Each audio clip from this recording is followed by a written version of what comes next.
Hello student, आज अपन कर रहे हैं लॉगरिथम का पार्ट टू पार्ट। देखिए, पिछले जो सेक्शन में अपन ने बताया था लॉग के बारे में, लॉग का जो बेसिक डेफिनेशन बताया था उसमें आपको बताया था log of n base a equal to x, इसके बारे में आपको बताया था। एंड साथ के साथ में इसकी कुछ कंडीशंस बताई थी। कंडीशन क्या थी? पहली कंडीशन ये बताया था कि जो एन है ये हमेशा 0 से बड़ा रहेगा, पहली बात। दूसरा इंफॉर्मेशन क्या था? सेकंड इंफॉर्मेशन था ए के बारे में, ये जो ए है ये ऑलवेज 0 से बड़ा रहेगा and a not equal to 1। तो ये तीन कंडीशन आपकी इस लॉग के साथ में चलेगी। साथ के साथ में आपको यह भी बताया था कि अगर अपन इसको रिप्रेजेंट करते हैं एक्सपोनेंशियल फॉर्म में तो यहां से अपन लॉग को हटाएंगे तो ये इसके नीचे चला जाएगा, मतलब n को हम क्या लिख सकते हैं? a की पावर x। तो पिछले सेक्शन में अपन ने इन दोनों चीजों को डिस्कस किया था। सबसे पहले n इक्वल टू a की power x exponential form and दूसरा जो लॉगरिथम फॉर्म पढ़ा था, और ये कंडीशंस आपको बताई थी कि 0 से बड़ा लेते हैं, a 0 से बड़ा और a 1 के इक्वल नहीं लेते। क्या रीजन है, क्यों नहीं लेते? देखिए, मैं आपको एक छोटा सा एग्जांपल से समझाता हूं। जैसे मान लीजिए आपके पास में क्वेश्चन है, क्वेश्चन ये है लॉग ऑफ √2 इक्वल टू, और यहां पे ले लिया मान लीजिए मैंने माइनस का 1। अब मैं आपसे पूछूंगा कि बताइए √2 के ऊपर कितनी पावर लिखें, √2 के ऊपर कितनी पावर हो कि आपका -1 बन जाए? आप कहेंगे ऐसा कोई भी पावर नहीं है, √2 का ऐसा कोई भी पावर नहीं है जहां से आप -1 बना सकते हैं, कोई भी ऐसा पावर नहीं रख सकते। तो आप क्या बोलेंगे कि इसका मतलब ये हो गया कि ये जो फंक्शन है वो है नॉट डिफाइन, मतलब अपन इसको डिफाइन नहीं कर सकते। जनरल सी बात है कि √2 पे आप कोई भी ऐसा पावर नहीं लगा सकते जिससे आपका -1 आंसर आ जाए, ऐसा कोई वैल्यू आपके पास में नहीं होगा। आप √2 की बात करें, आप और कोई वैल्यू भी ले सकते हैं। जैसे मान लीजिए आपने 10 ले लिया, यहां पे है -1, -1 लीजिए, -2 लीजिए, कुछ भी ले लीजिए। आप कहेंगे सर 10 के ऊपर क्या पावर रखें? तो कहेंगे 10 पे कोई ऐसी पावर नहीं जो -2 बना दे, मतलब ये भी क्या हो गया? Not define. इसको अपन बोलेंगे नॉट डिफाइन, ये डिफाइन नहीं हो सकता। इसका मतलब ये जो n है वो कभी भी नेगेटिव वैल्यू नहीं दे सकता। इसके साथ के साथ में आपको ये बता दूं, मान लीजिए किसी ने कहा कि सर log 10 0, अब बताइए इस 10 के ऊपर कितना पावर लिखें कि 0 बन जाए? 10 पे कितना पावर लिखें कि 0 बन जाए? आप कहेंगे 10 पे ऐसा कोई भी पावर नहीं आएगा, 10 पे ऐसा कोई भी पावर नहीं है जो इसको 0 बना दे। आप कुछ भी ट्राई करके देख लें, 10 पे 1 2 3 4 कुछ भी रख लें, बट ये कभी 0 नहीं होगा। मतलब आंसर क्या होगा इसका? Not define. आंसर होगा नॉट डिफाइन। तो हमेशा याद रखना ये n है, ये 0 या 0 से बड़ा रहेगा, कभी भी नेगेटिव नहीं होगा एंड 0 भी नहीं होगा। क्यों नहीं होगा? इसका रीजन मैंने आपको यहां पे बता दिया है कि ऐसी कोई पावर नहीं होगी 10 के ऊपर जो इसको क्या बना दे? 0 बना दे। यहां पे 10 पे कोई ऐसी पावर नहीं है जो इसको क्या बना दे? -2 बना दे। तो ये तो बात हो गई n की। ओके, इसके बाद मैं बात कर रहा हूं ए के लिए। अब ए को मैंने कहा कि ये हमेशा पॉजिटिव होना चाहिए। अब नेगेटिव में क्या दिक्कत आती है? देखो, जैसे मान लो मैंने लिखा यहां पे 8 और यहां पे लिख दिया मान लो -2। -2 के ऊपर कितनी पावर लिखूं? -2 के ऊपर कितनी पावर लिखूं कि यहां पे 8 बन जाए? तो आप कहेंगे -2 के ऊपर अगर 1 रखते हैं तो -2 आएगा, 2 रखेंगे तो 4 आएगा, 3 रखेंगे तो +8 आएगा। मतलब यहां पे आप इसको डिफाइन नहीं कर सकते, यहां पे डिफाइन नहीं कर सकते। अगर मान लो कोई स्टूडेंट ऐसे बोलता है कि सर log ऑफ -2 और मान लो यहां पे 16 लिखा हुआ होता तो हम इसका आंसर 4 लिख देते। लेकिन log एक फंक्शन होता है और फंक्शन हमेशा एक कॉन्टिन्यूस वैल्यूज देता है। ऐसा नहीं होता कि कुछ वैल्यूज के लिए आंसर डिफाइन हो गया और कुछ वैल्यूज के लिए आंसर नॉट डिफाइन हो गया। इसलिए अपन इसको हमेशा क्या लेंगे? ग्रेटर देन 0 लेंगे। ऐसा नहीं हो सकता फंक्शन में कि कुछ वैल्यू रखे तो आपका आंसर आ जाए और कुछ वैल्यू रखे तो आपका आंसर नहीं आए। इसलिए हमेशा ए जो है वो क्या रहेगा? 0 से बड़ा रहेगा। इसके बाद में मैंने कहा ए का वैल्यू 1 नहीं होना चाहिए। इसका क्या रीजन है? देखो, ये रीजन देखिए सर,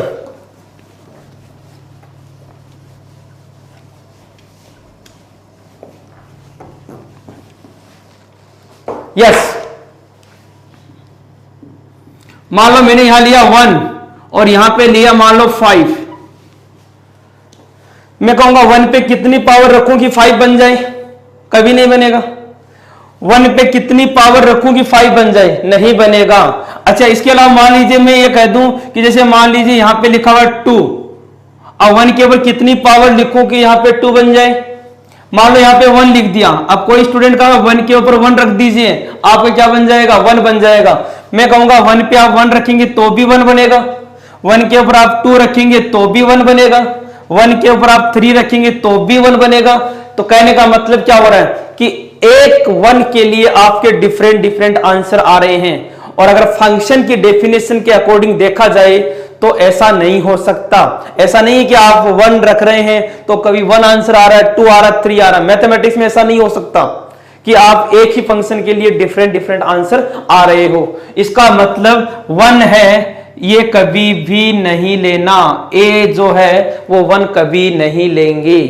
तो क्या कंडीशन थी? 3 कंडीशन लॉग के अंदर, n greater than 0, a greater than 0 and a not equal to 1। तो ये तीनों कंडीशन आपको लॉग के साथ में याद होनी चाहिए। अगर लॉग का प्रॉपर डेफिनेशन देना है तो इन तीनों चीजों को एक साथ लिखना होगा। अब देखिए इसके क्वेश्चन किस टाइप से आते हैं और कैसे अपन क्वेश्चंस को सोल्व करते हैं। देखो एक छोटा सा एग्जांपल लेता हूं।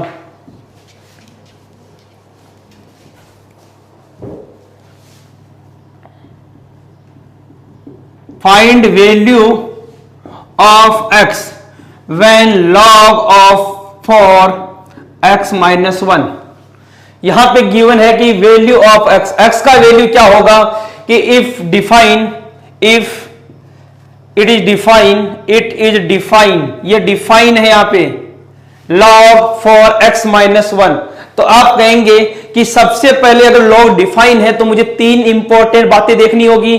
कौन कौन सी? एक तो बेस, ये 4 0 से बड़ा होना चाहिए, 4 1 के बराबर नहीं होना चाहिए, एंड ये जो x माइनस 1 है ये भी 0 से बड़ा होना चाहिए। तो आप देख रहे हैं 4 हमेशा 0 से बड़ा होता है, ये कंडीशन ट्रू है। 4 1 के इक्वल नहीं होता, ये कंडीशन ट्रू है। अब थर्ड कंडीशन क्या बच गया? x माइनस 1 ग्रेटर देन 0, मतलब x का वैल्यू क्या आना चाहिए? 1 से ज्यादा आना चाहिए। जब भी आप x का वैल्यू 1 से ज्यादा रखेंगे तो ये लॉग आपका डिफाइन होगा, अदरवाइज ये लॉग फंक्शन आपका डिफाइन नहीं होगा। तो इसका आंसर क्या हो गया? x greater than 1, x greater than 1। अगर इसको सेट की फॉर्म में लिखते हैं, अगर आप x ग्रेटर देन 1 को सेट की फॉर्म में लिखते हैं तो ये आपका ऐसा लिखा जाएगा कि ये आपका नंबर लाइन है, x एक्सिस माइनस इनफाइनाइट से प्लस इनफाइनाइट, और ये होता है x इक्वल टू 1। क्या होता है? x equal to 1।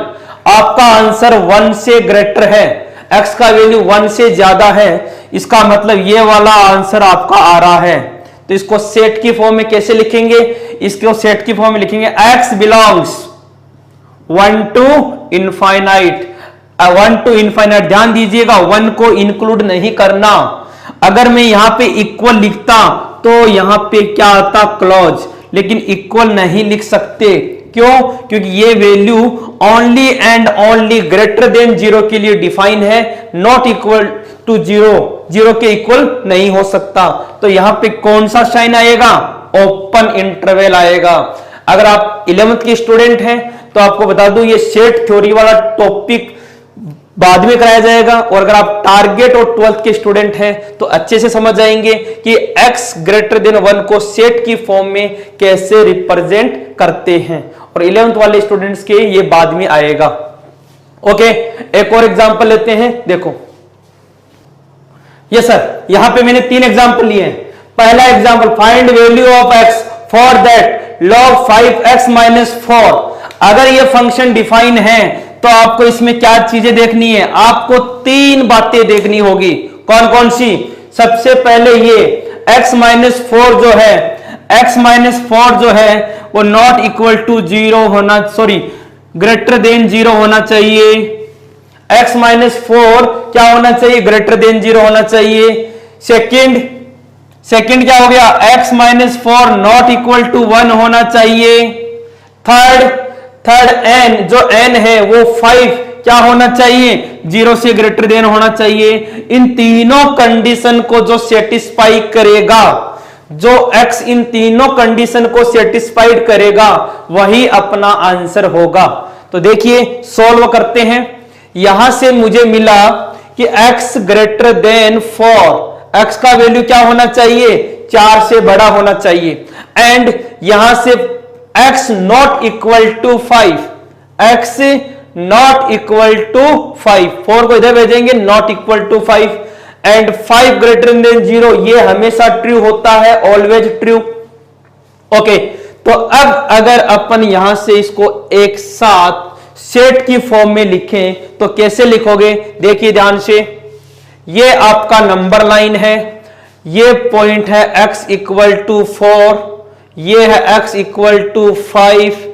आपका क्वेश्चन है कि x का वैल्यू जो है वो क्या होना चाहिए, यहां पे 4 से ग्रेटर होना चाहिए। x का वैल्यू 4 से ग्रेटर रखोगे तो आपका आंसर इधर की तरफ आएगा, x का वैल्यू 4 से ग्रेटर। लेकिन बीच में एक पॉइंट और है कि x का वैल्यू 5 नहीं होना चाहिए, x इक्वल टू 5 अपन यहां पे नहीं रख सकते। तो इसको कैसे लिखते हैं सेट की फॉर्म में, देखो यहां x को लिखेंगे x बिलोंग्स, या तो आप ऐसा लिख सकते हैं कि 4 से शुरू हुआ और 5 तक चला, 4 से शुरू हुआ 5 तक चला, 4 पे ओपन इंटरवल, 4 को इंक्लूड नहीं करना, 5 पे ओपन इंटरवल, 5 को इंक्लूड नहीं करना, यूनियन 5 से इनफाइनाइट, ये 5 से आगे जा रहा, कहां तक जा रहा है, इनफाइनाइट तक जा रहा है। तो ऐसा आंसर लिख सकते हैं। इसके अलावा अगर आप दूसरी फॉर्म में आंसर लिखें तो आप ऐसा भी कर सकते हैं कि x का आंसर 4 से इनफाइनाइट तक जा रहा है, 4 से इनफाइनाइट जा रहा है, बट एक वैल्यू नहीं आ रही, कौन सी नहीं आ रही, 5। तो यहां पे आप 5 को माइनस कर सकते हैं। तो ये भी इसका दूसरा आंसर देने का तरीका हो सकता है। तो ये पहला एग्जांपल हो गया। हमेशा लॉग के लिए मैं बार बार कह रहा हूं तीनों कंडीशन सेटिस्फाइड होनी चाहिए। ओके, इसके बाद में नेक्स्ट एग्जांपल देखिए बी। एग्जांपल बी क्या है, देखो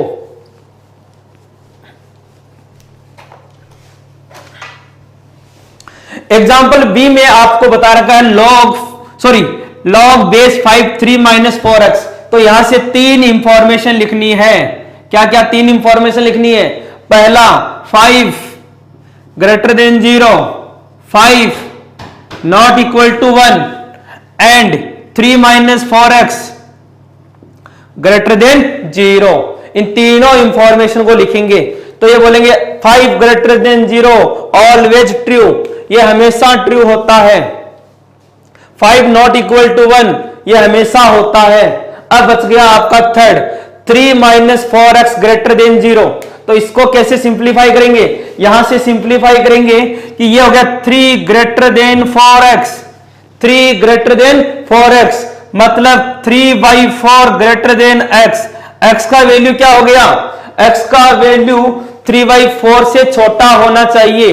तो यहां से x का वैल्यू 3/4 से छोटा है तभी फंक्शन आपका लॉग डिफाइन होगा, अदरवाइज लॉग आपका डिफाइन नहीं होगा। ओके, इसके बाद में है सी, लास्ट ऑप्शन, लास्ट क्वेश्चन है सी। इसका क्या है, इसके अंदर देखिए 3 कंडीशन फिर लिखेंगे।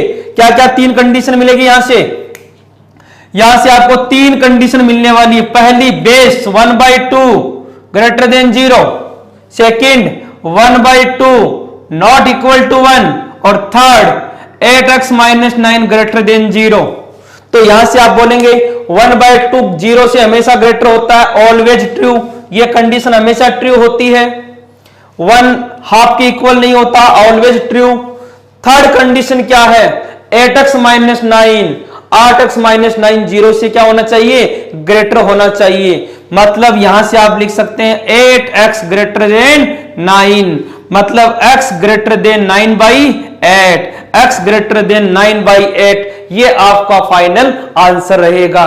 तो इस तरह से मैं आपको 3 एग्जांपल के थ्रू समझा चुका हूं कि कब लॉग डिफाइन होगा और कब लॉग डिफाइन नहीं होगा।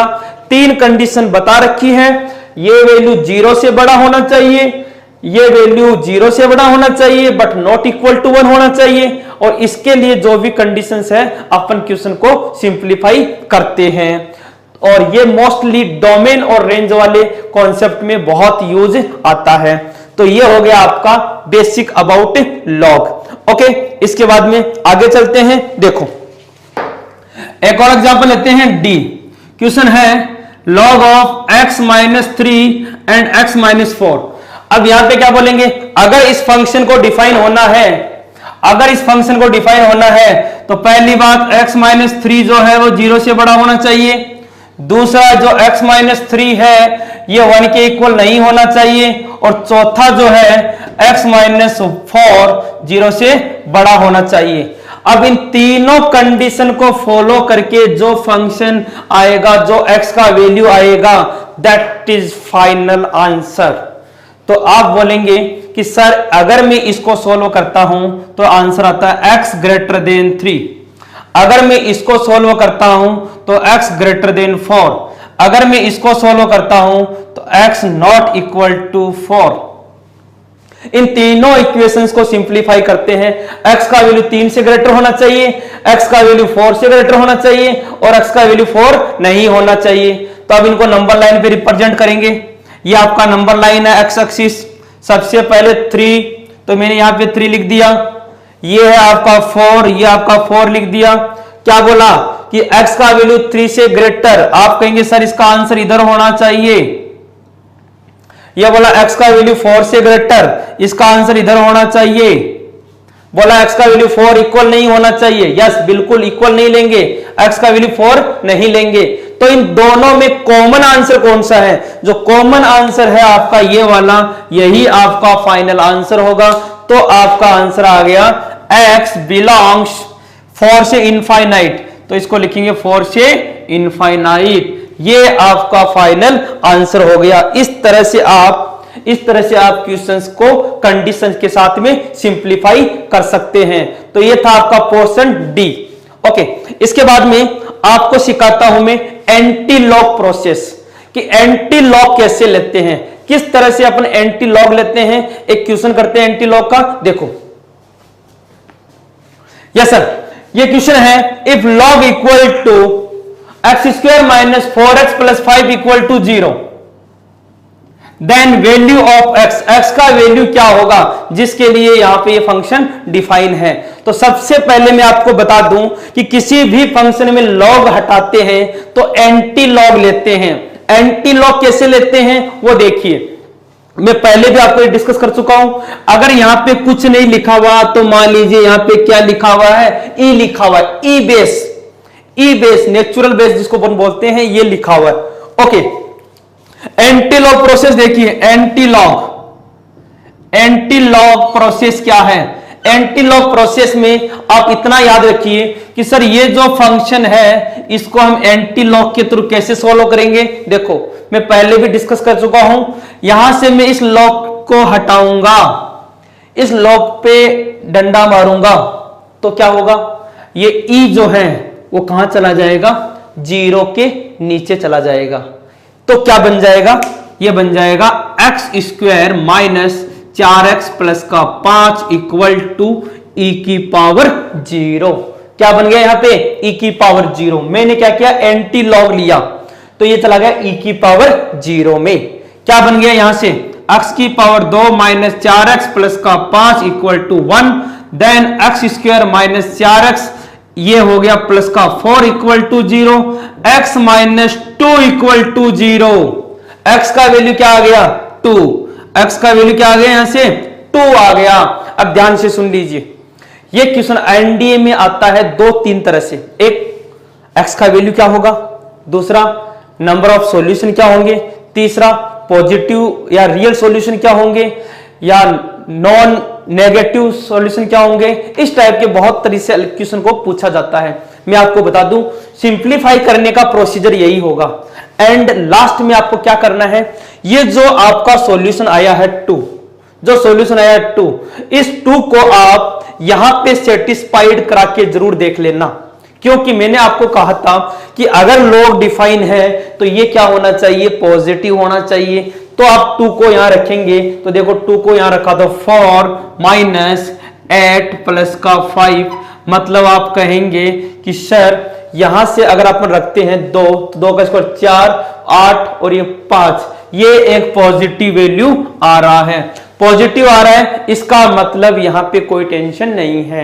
अगर पॉजिटिव नहीं आता तो अपन x को 2 नहीं लिख सकते, ये इसका सॉल्यूशन नहीं हो सकता। तो इस तरह से जब भी हो तो आपको चेक करना होगा कि ये पॉजिटिव है या नहीं है। तो ये हो गया आपका एंटी लॉग लेने का प्रोसीजर।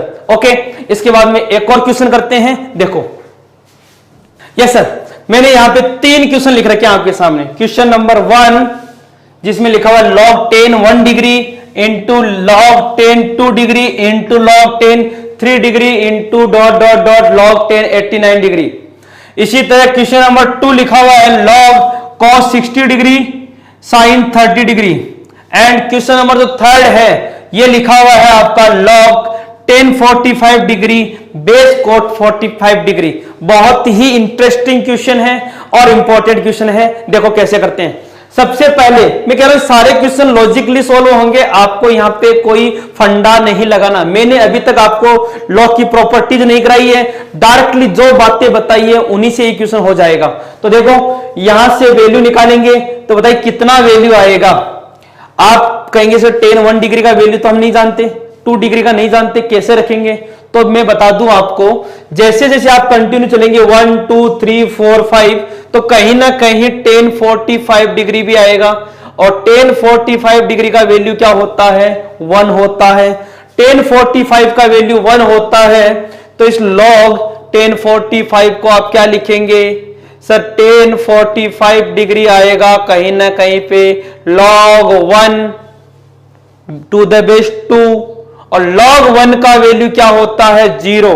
मैं आपको पहले भी बता चुका हूं, कल की क्लास में आपको बताया था log 1 कितना होता है? 0। आप इसको ऐसे समझ सकते हैं 2 के ऊपर कितना पावर लिखूं कि 1 बन जाए? आप कहेंगे सर हमेशा 0 ही लिखना पड़ेगा तभी 1 बनेगा, हमेशा पावर 0 ही लिखना पड़ेगा तभी 1 बनेगा। तो आप बता सकते हैं कि जब भी पावर 0 आएगी तो क्या आएगा? 1। तो log 1 का वैल्यू क्या हो गया? 0। तो यहां पे इसमें कहीं 0 आएगा तो ये पूरा का पूरा मल्टीप्लाई है, तो पूरा का पूरा मल्टीप्लीकेशन में आंसर क्या हो जाएगा इसका? 0। क्योंकि पूरा मल्टीप्लाई करेंगे तो कहीं ना कहीं 0 आएगा और वो 0 पूरे एक्सप्रेशन को क्या कर देगा? 0 कर देगा। तो इसका आंसर कितना आ गया? 0। Now question number 2। Question number 2 देखिए। क्वेश्चन नंबर 2 यहां पे लिखा है log cos 60 डिग्री। cos 60 कितना होता है? 1/2। sin 60 कितना होता है सर? 30 कितना होता है? 1/2। आप कहेंगे सर वापस वही सेम वैल्यू आ गई, कल वाली ट्रिक याद कीजिए। क्या लिखा था? log n। जब ये दोनों सेम होते हैं क्या आंसर होता है? 1। क्या आंसर होता है? 1। तो आप बता सकते हैं कि सर यहां पे ये बनेगा log sin 30 degree 1/2 cos 60 1/2। Answer कितना आ गया इसका? 1। ओके, इसी तरह यहां पे क्या 10 45 कितना होता है? 10 45 1। log cot 45 कितना होता है? 1। क्या आंसर होगा? अब बच्चे जल्दी में क्या बोल देंगे? 1, बट गलत है। अभी मैंने थोड़ी देर पहले डिस्कस किया था बेस जो है वो कभी भी 1 के इक्वल नहीं होना चाहिए। It means that is not define, ये कभी डिफाइन नहीं होगा। Base does not equal to 1, base कभी 1 के इक्वल नहीं होना चाहिए। तो ये था आपका बेसिक लॉग। ओके, आज के लिए इतना ही करते हैं और नेक्स्ट क्लास में करेंगे properties of logarithm. Thank you.